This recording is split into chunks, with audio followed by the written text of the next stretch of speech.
നമസ്കാരം. Shekinah Americas weekly news റൗണ്ടപ്പിലേക്ക് സ്വാഗതം. ഞാൻ ജോളി ജോസ്. ഈ ആഴ്ചയിലെ പ്രധാന വാർത്തകളിലേക്ക്.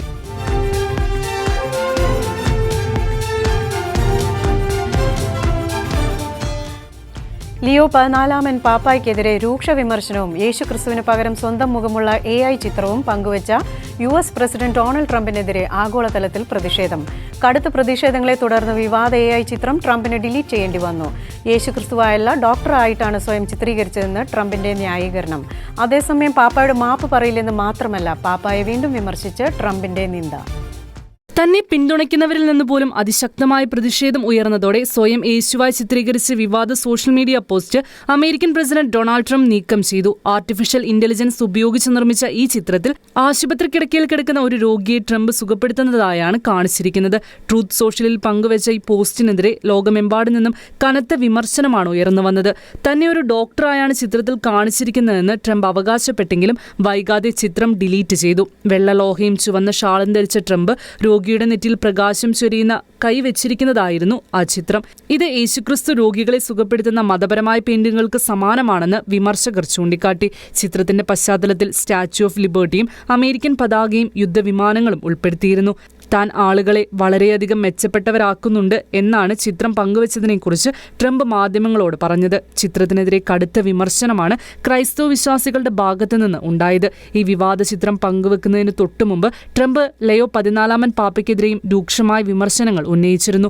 മാർപ്പാപ്പ വിദേശ നയങ്ങളിൽ വളരെ മോശമാണെന്നും കുറ്റകൃത്യങ്ങളുടെ കാര്യത്തിൽ ദുർബലമായ നിലപാടാണ് സ്വീകരിക്കുന്നതെന്നും ട്രംപ് ആരോപിച്ചു. തനിക്ക് ട്രംപ് ഭരണകൂടത്തെയോ സുവിശേഷ സന്ദേശം ഉറക്കെ പറയുന്നതിനെയോ ഭയമില്ലെന്ന് മാർപ്പാപ്പയും തിരിച്ചടിച്ചു. ഡൊണാൾഡ് ട്രംപ് നടത്തിയ പരാമർശങ്ങളിൽ അമേരിക്കൻ കത്തോലിക്ക മെത്രാൻ സമിതിയുടെ president archbishop Paul S Coakley ദുഃഖം പങ്കുവച്ചിരുന്നു. മാർപ്പാപ്പയെക്കുറിച്ച് ട്രംപ് നടത്തിയ പ്രസ്താവനകൾ തികച്ചും അനുചിതവും അനാദരവുള്ളതുമാണെന്നും അവ ഒരു ക്രിയാത്മക സംഭാഷണത്തിനും സംഭാവന നൽകുന്നില്ലെന്നും ബിഷപ്പ് റോബർട്ട് ബാരനും പ്രതികരിച്ചു.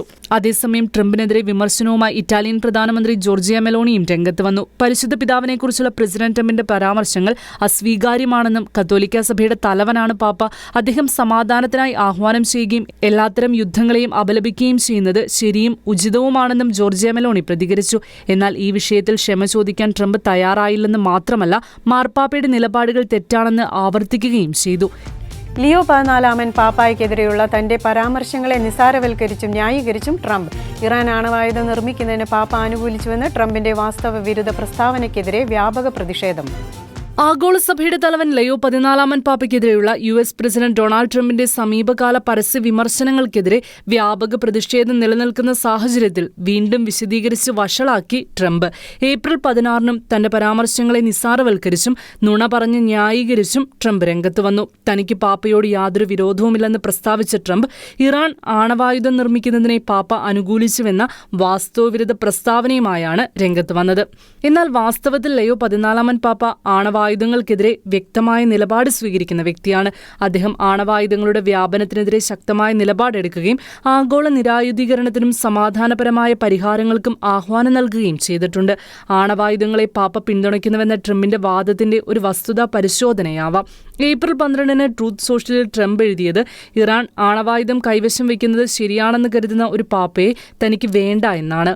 വാസ്തവത്തിൽ എന്താണ് യാഥാർത്ഥ്യം? ആണവായുധങ്ങൾക്കും അവയുടെ നാശത്തിനുമെതിരെ പാപ്പ പലകുറി സംസാരിച്ചിട്ടുണ്ട്. മാർച്ച് 5 പുറത്തിറക്കിയ ഒരു വീഡിയോ സന്ദേശത്തിൽ ലോക സമാധാനത്തിനായുള്ള പ്രാർത്ഥനകളിൽ രാഷ്ട്രങ്ങൾ ആയുധങ്ങൾ ഉപേക്ഷിച്ച് സംഭാഷണത്തിന്റെയും നയതന്ത്രത്തിന്റെയും പാത തിരഞ്ഞെടുക്കണമെന്ന് പാപ്പ അഭ്യർത്ഥിക്കുന്നു. കർത്താവെ, രാഷ്ട്രങ്ങളുടെ നേതാക്കളെ പ്രബുദ്ധരാക്കണമേ. അങ്ങനെ അവർക്ക് മരണം വിതയ്ക്കുന്ന യുദ്ധത്തിന്റെ പദ്ധതികൾ ഉപേക്ഷിക്കാനും ആയുധ മത്സരം നിർത്താനും ഏറ്റവും ദുർബലരായവരുടെ ജീവിതങ്ങളെ സംരക്ഷിക്കുവാനും സാധിക്കട്ടെ. ആണവ ഭീഷണി ഇനി ഒരിക്കലും മനുഷ്യരാശിയുടെ ഭാവിയെ നിർണ്ണയിക്കാതിരിക്കട്ടെയെന്നും പാപ്പ പറഞ്ഞു. ട്രംപ് നുണപ്രചാരണങ്ങൾ നടത്തുന്ന അതേ ലയോ 14 പാപ്പയുടെ വാക്കുകൾ തന്നെയാണിവ. മാർച്ച് 8 പാപ്പ തന്റെ എക്സ് അക്കൗണ്ടിൽ ഇറാൻ യുദ്ധത്തിന്റെ വികാസത്തെക്കുറിച്ച് ഇപ്രകാരം പോസ്റ്റ് ചെയ്തു: ബോംബുകളുടെ ഗർജനം നിർത്താനും ആയുധങ്ങൾ നിശബ്ദമാകാനും ആളുകളുടെ ശബ്ദം കേൾക്കാൻ കഴിയുന്ന സംഭാഷണത്തിനുള്ള ഇടം തുറക്കാനും പ്രാർത്ഥിക്കുവാൻ ആളുകളെ പ്രോത്സാഹിപ്പിച്ചുകൊണ്ട് 2025 ജൂണിൽ ആണവ ഭീഷണിയിൽ നിന്ന് മുക്തമായ ഒരു ലോകത്തിനായി പാപ്പ ആഹ്വാനം ചെയ്യുകയും ഇറാനും ഇസ്രായേലും തമ്മിൽ സമാധാനത്തിനായി അഭ്യർത്ഥിക്കുകയും ചെയ്തിരുന്നു. 2025 2025 ജൂണിൽ തന്നെ സെന്റ് പീറ്റേഴ്സ് സ്ക്വയറിൽ നടന്ന ഒരു പൊതുസമ്മേളനത്തിൽ നമ്മൾ ഒരിക്കലും യുദ്ധവുമായി പൊരുത്തപ്പെടരുതെന്നും ശക്തവും സങ്കീർണവുമായ ആയുധങ്ങൾ ഉപയോഗിക്കുവാനുള്ള പ്രലോഭനം നിരസിക്കേണ്ടതുണ്ടെന്നും പാപ്പ പറഞ്ഞിരുന്നു.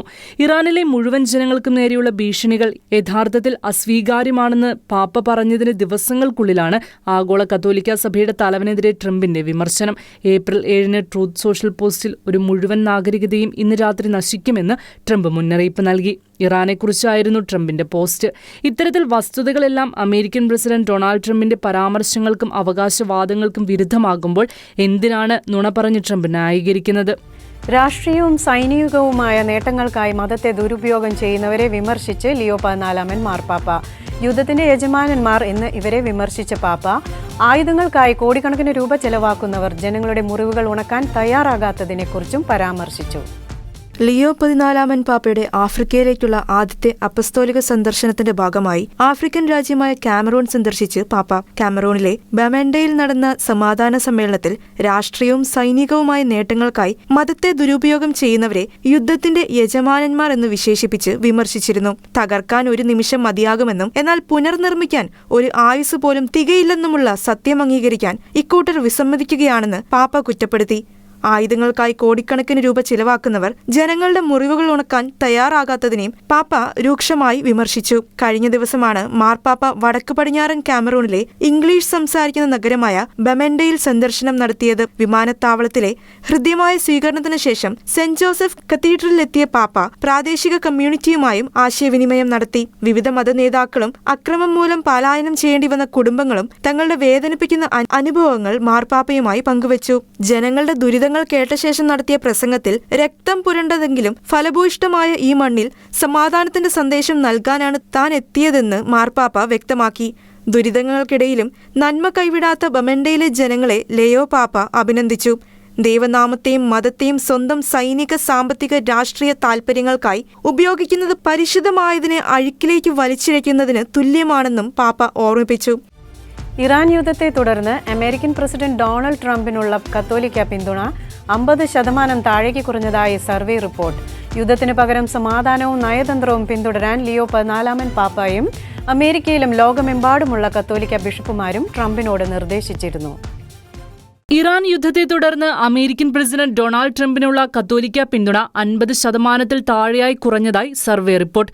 ഇറാനുമായുള്ള സംഘർഷം അദ്ദേഹം എങ്ങനെ കൈകാര്യം ചെയ്തു എന്നുൾപ്പെടെ പ്രസിഡന്റ് എന്ന നിലയിലുള്ള ഡൊണാൾഡ് ട്രംപിന്റെ പ്രകടനത്തെ കത്തോലിക്കർ അംഗീകരിക്കുന്നില്ല എന്ന് ഈ സർവേ റിപ്പോർട്ട് വ്യക്തമാക്കുന്നു. 2024 പ്രസിഡന്റ് ഡൊണാൾഡ് ട്രംപ് ഭൂരിപക്ഷം കത്തോലിക്ക വോട്ടർമാരുടെയും പിന്തുണയോടെയാണ് തിരഞ്ഞെടുക്കപ്പെട്ടത്. എന്നാൽ ഇറാനെതിരായ US യുദ്ധത്തിനു ശേഷം കത്തോലിക്കരിൽ നിന്നുള്ള അദ്ദേഹത്തിന്റെ പിന്തുണ 50% താഴെയായി കുറഞ്ഞതായി സർവേ റിപ്പോർട്ട് കാണിക്കുന്നു.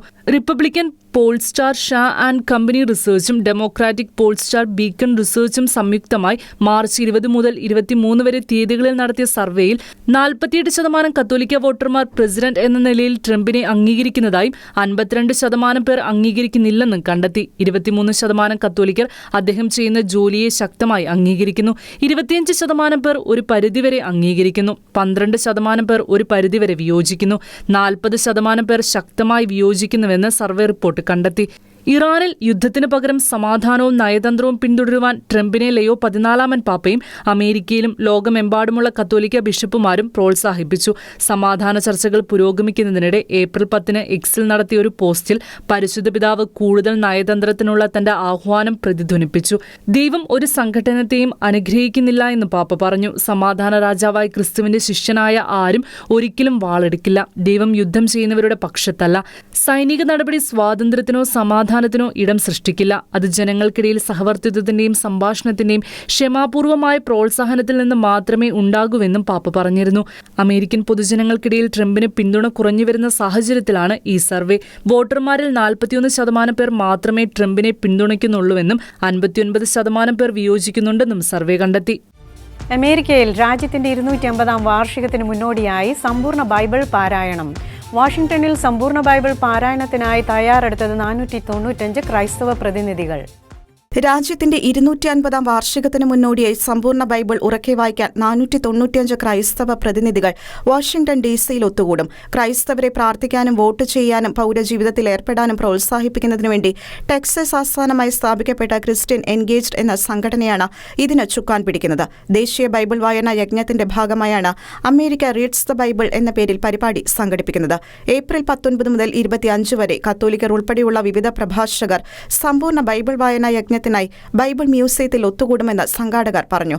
രാഷ്ട്രത്തിന്റെ സ്ഥാപക ആദർശങ്ങളുടെ ആത്മീയ ആഘോഷമായും ഇന്നും നങ്കൂരമിടുന്ന സത്യം വീണ്ടും കണ്ടെത്താനുള്ള ആഹ്വാനവുമായാണ് തുടക്കം മുതൽ അവസാനം വരെ ബൈബിൾ വായനായജ്ഞം നടത്തുന്നതെന്ന് പരിപാടിയുടെ സംഘാടകർ വ്യക്തമാക്കി. ഏപ്രിൽ 18-ന് 100-ലധികം മിനിസ്ട്രികളിൽ നിന്നുള്ള നേതാക്കൾ ഒരാഴ്ച നീണ്ടുനിൽക്കുന്ന ആഘോഷത്തിനായി ഒത്തുകൂടും. ഏപ്രിൽ 19-ന് മ്യൂസിയത്തിൽ പാരായണം ആരംഭിക്കും. എല്ലാ ദിവസവും രാവിലെ 9 മുതൽ രാത്രി 9 വരെ പ്രഭാഷകർ വായന തുടരും. ഇത്തരത്തിൽ ഒരാഴ്ചയ്ക്കുള്ളിൽ ബൈബിൾ വായന പൂർത്തിയാക്കുവാനാണ് ലക്ഷ്യമിടുന്നത്. രാഷ്ട്രീയ നേതാക്കൾ, പ്രോലൈഫ് അഭിഭാഷകർ, നടിമാർ എന്നിവരുൾപ്പെടെ വിവിധ ക്രിസ്ത്യൻ പശ്ചാത്തലങ്ങളിൽ നിന്നുള്ളവരും തിരുവെഴുത്തുകൾ വായിക്കും. പ്രോലൈഫ് ആശയങ്ങൾ ഉയർത്തിപ്പിടിച്ച കുടുംബനാഥന് $1 മില്യൺ നഷ്ടപരിഹാരം നൽകി US. ജീവന്റെ മൂല്യത്തെ വിലമതിക്കുകയും ഏറെ ത്യാഗം സഹിച്ച് ജയിലിൽ പോലും കിടക്കേണ്ടി വന്ന കുടുംബനാഥനാണ് US $1 മില്യൺ നഷ്ടപരിഹാരം നൽകുന്നത്. അന്യായമായ അറസ്റ്റിനും ഭരണകൂട വേട്ടയാടലിനും ഇരയായ പ്രോലൈഫ് പ്രവർത്തകൻ മാർക്സ് ഹൗക്കിന് $1 മില്യൺ നഷ്ടപരിഹാരം നൽകാൻ US ഡിപ്പാർട്ട്മെന്റ് ഓഫ് ജസ്റ്റിസ് തീരുമാനിച്ചു. കത്തോലിക്ക വിശ്വാസിയും 7 മക്കളുടെ പിതാവുമായ മാർക്കിനെ 2022 വീട്ടിൽ അതിക്രമിച്ചു കയറി FBI അറസ്റ്റ് ചെയ്ത സംഭവം വലിയ വിവാദമായിരുന്നു. ഗർഭചിത്ര കേന്ദ്രത്തിന് മുന്നിൽ പ്രാർത്ഥന നടത്തവെ തന്റെ 12 വയസ്സുകാരനായ മകനെ ആക്രമിക്കുവാൻ ശ്രമിച്ച വോളണ്ടിയറെ മാർക്ക് തടഞ്ഞിരുന്നു. ഗർഭചിത്ര ക്ലിനിക്കുകളുടെ പരിസരത്തെ പ്രതിഷേധങ്ങൾ തടയുന്ന ഫേസ് ആക്ട് ലംഘിച്ചു എന്നാരോപിച്ചായിരുന്നു അറസ്റ്റ്. 2022 സെപ്റ്റംബറിൽ ഒരു പുലർച്ചെ ഭാര്യയുടെയും 7 മക്കളുടെയും മുമ്പിൽ വെച്ച് തോക്കേന്തിയ 20ഓളം FBI ഉദ്യോഗസ്ഥർ മാർക്കിന്റെ വീട് വളയുകയും അദ്ദേഹത്തിന് നേരെ തോക്കുചൂണ്ടി അറസ്റ്റ് ചെയ്യുകയുമായിരുന്നു. 11 വർഷം വരെ തടവ് ലഭിക്കാവുന്ന കുറ്റങ്ങളാണ് മാർക്കിന് മേൽ ചുമത്തിയത്. എന്നാൽ 2023 ജനുവരിയിൽ കോടതി അദ്ദേഹത്തെ കുറ്റവിമുക്തനാക്കി. എങ്കിലും ഭരണകൂടത്തിന്റെ ഈ ക്രൂരമായ നടപടി ആ കുടുംബത്തെ തകർത്തു. റെയ്ഡിന് ശേഷമുണ്ടായ കടുത്ത മാനസിക സമ്മർദ്ദം മൂലം മാർക്കിന്റെ ഭാര്യ റയാൻ മേരിക്ക് 3 തവണ ഗർഭചിത്രം സംഭവിച്ചു. കുട്ടികൾ ഭയവും ഉത്കണ്ഠയും മൂലം കടുത്ത മാനസിക പ്രയാസങ്ങൾ അനുഭവിച്ചു. ഈ സാഹചര്യത്തിലാണ് മാർക്ക് സർക്കാരിനെതിരെ കോടതിയെ സമീപിച്ചത്.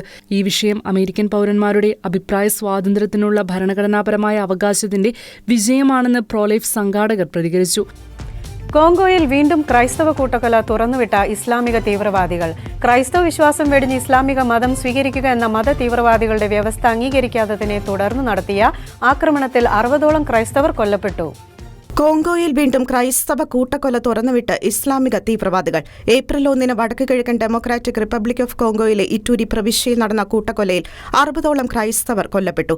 ക്രിസ്തീയ വിശ്വാസത്തിൽ നിന്ന് ഇസ്ലാം മതപരിവർത്തനം അല്ലെങ്കിൽ തീവ്രവാദ നിയന്ത്രണത്തിൽ കീഴടങ്ങൽ എന്നിവ ഉൾപ്പെടുന്ന വ്യവസ്ഥകളെ എതിർത്തതിനെ തുടർന്നാണ് കൂട്ടക്കൊല തുറന്നുവിട്ടത്. ആക്രമണത്തിൽ നിരവധി പേർക്ക് പരിക്കേൽക്കുകയും ഒട്ടനവധി പേർ തട്ടിക്കൊണ്ടുപോകപ്പെടുകയും ചെയ്തു. അക്രമകാരികൾ ഗ്രാമത്തിൽ വ്യാപകമായി നാശനഷ്ടങ്ങൾ വരുത്തിയതായും റിപ്പോർട്ടുകൾ പറയുന്നു.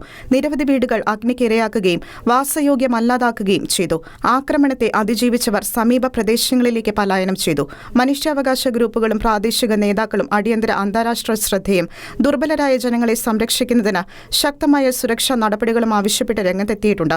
മേഖലയിലെ തീവ്രവാദ ആക്രമണങ്ങളുടെ നിരന്തരമായ ഭീഷണിയും സ്ഥിരത പുനഃസ്ഥാപിക്കുന്നതിനും സാധാരണക്കാരെ സംരക്ഷിക്കുന്നതിനും ഏകോപിത ശ്രമങ്ങളുടെ അടിയന്തര ആവശ്യകതയും ഈ ആക്രമണം എടുത്തുകാണിക്കുന്നു. 2024 ഡിസംബറിൽ തുടങ്ങിയ രൂക്ഷമായ ആക്രമണത്തിൽ വടക്ക് കിഴക്കൻ DRCയിൽ മാത്രം 910ഓളം ക്രൈസ്തവരാണ് കൊല്ലപ്പെട്ടത്. ക്രൈസ്തവർക്ക് മേൽ നിയന്ത്രണങ്ങൾ കടുപ്പിച്ച് ചൈനീസ് ഭരണകൂടം.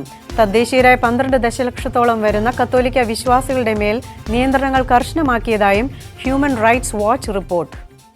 ചൈനീസ് സർക്കാർ തദ്ദേശീയരായ 12 ദശലക്ഷത്തോളം വരുന്ന കത്തോലിക്ക വിശ്വാസികളുടെ മേൽ പ്രത്യയശാസ്ത്ര നിയന്ത്രണം, നിരീക്ഷണം, യാത്രാ നിയന്ത്രണങ്ങൾ എന്നിവ കർശനമാക്കിയതായി ഹ്യൂമൻ റൈറ്റ്സ് വാച്ച് റിപ്പോർട്ട്. ചൈനയിൽ സ്വതന്ത്ര ഗവേഷകരെ അനുവദിക്കുന്നില്ലെന്നും വിദേശ മാധ്യമങ്ങളുമായോ അവകാശ ഗ്രൂപ്പുകളുമായോ സംസാരിച്ചതിന് പോലും സർക്കാർ ആളുകളെ ശിക്ഷയ്ക്ക് വിധേയമാക്കുന്നതായും മതസ്വാതന്ത്ര്യ നിരീക്ഷക സംഘടന പറയുന്നു.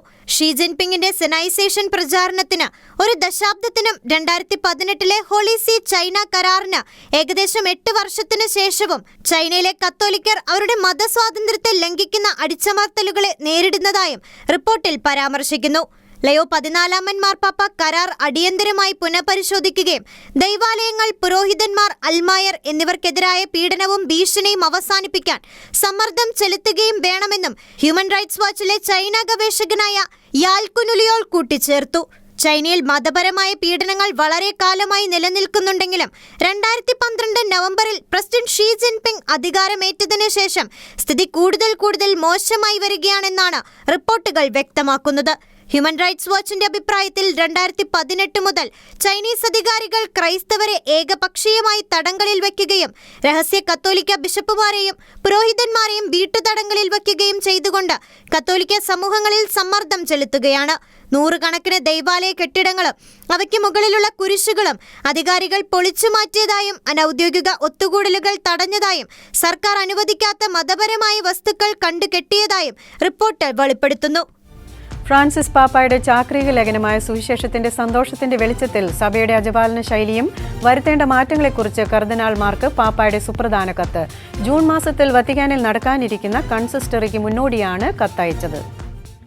സഭയുടെ അജപാലന ശൈലിയിൽ മാറ്റങ്ങളുടെ സൂചന നൽകി കർദിനാൾമാർക്ക് ലയോ 14 പാപ്പയുടെ കത്ത്. ജൂൺ മാസത്തിൽ വത്തിക്കാനിൽ നടക്കുന്ന കൺസിസ്റ്ററിക്ക് മുന്നോടിയായാണ് ലയോ 14 പാപ്പ കർദിനാൾമാർക്ക് കത്തയച്ചത്. ഫ്രാൻസിസ് പാപ്പയുടെ അപ്പോസ്തോലിക പ്രബോധനമായ സുവിശേഷത്തിന്റെ സന്തോഷത്തിന്റെ വെളിച്ചത്തിൽ സഭയുടെ അജപാലന ശൈലിയിൽ വരുത്തേണ്ട മാറ്റങ്ങളെക്കുറിച്ച് ജനുവരിയിൽ ചേർന്ന കൺസിസ്റ്ററിയിൽ ഉയർന്നുവന്ന ആശയങ്ങളുടെ വെളിച്ചത്തിലാണ് പാപ്പയുടെ കത്ത്. ആഫ്രിക്കൻ സന്ദർശനത്തിന് പുറപ്പെടുന്നതിന് തൊട്ടുമുൻപായി പാപ്പ അയച്ച കത്തിൽ വിശ്വാസികളുടെ വ്യക്തിപരമായ ജീവിതത്തിലും കൂട്ടായ്മയിലും രൂപതാ തലത്തിലും വരുത്തേണ്ട മാറ്റങ്ങളെക്കുറിച്ച് പാപ്പ പറഞ്ഞുവെക്കുന്നു. മാമോദീസ സ്വീകരിച്ച ഓരോ വിശ്വാസിയും പാരമ്പര്യമായി ലഭിച്ച വിശ്വാസത്തിൽ തുടരുന്നതിലുപരിയായി വിശ്വാസം ജീവിക്കുകയും അനുഭവവേദ്യമാക്കുകയും ചെയ്തുകൊണ്ട് ക്രിസ്തുവുമായുള്ള കണ്ടുമുട്ടൽ നവീകരിക്കുവാൻ പാപ്പ ആഹ്വാനം ചെയ്തു. സഭ ന്യൂനപക്ഷമായി മാറുന്ന സാഹചര്യങ്ങളിലും ആത്മവിശ്വാസത്തോടെയും ധൈര്യത്തോടെയും എല്ലാവർക്കും പ്രത്യാശ നൽകുന്ന ചെറിയ അജഗണമായി ജീവിക്കാൻ അവൾ വിളിക്കപ്പെട്ടിരിക്കുന്നതായും പാപ്പ വ്യക്തമാക്കി.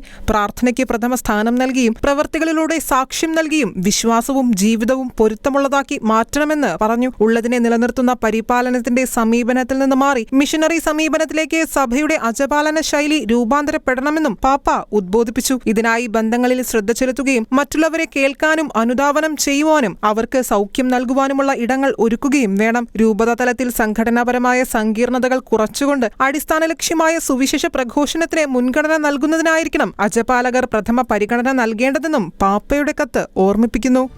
Shekinah Americas weekly news roundup ഇവിടെ പൂർണ്ണമാകുന്നു. കൂടുതൽ വാർത്തകളുമായി അടുത്ത ആഴ്ച വീണ്ടും കാണാം.